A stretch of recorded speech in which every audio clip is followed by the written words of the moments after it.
Welcome back to my channel. Today I will be talking about one of the most common SAS interview question, that is how to debug the macro variables.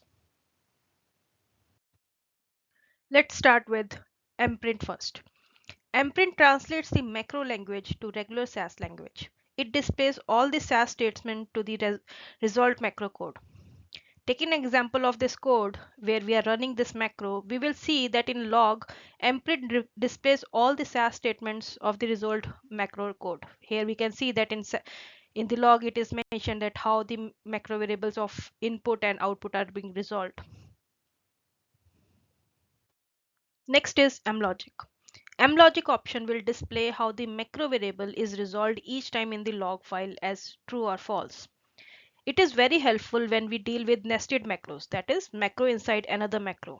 Often we use do loops or if then else statement inside the macro code, and mlogic option will display how the macro variable resolved each time in the log file as true or false.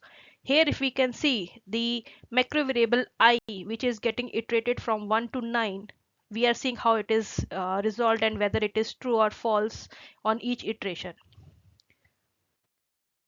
The last one is symbolgen. Symbolgen writes the result of resolving macro variables in the SAS log for debugging. Here if we run this macro, we will see that in the log, Symbolgen writes the result of the resolving macro, that is, to what value the macro variables has resolved. Here we can see that the input resolves to sashelp.heart and output resolves to test. Now let's talk about the difference between mprint and Symbolgen.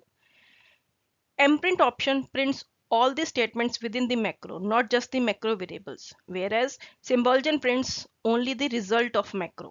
Here, if we see, we are running the same macro code, and when we see the log, the Symbolgen prints only the resolution of the SAS macro variables, and whereas mprint prints all the SAS statements which are resulting from the code.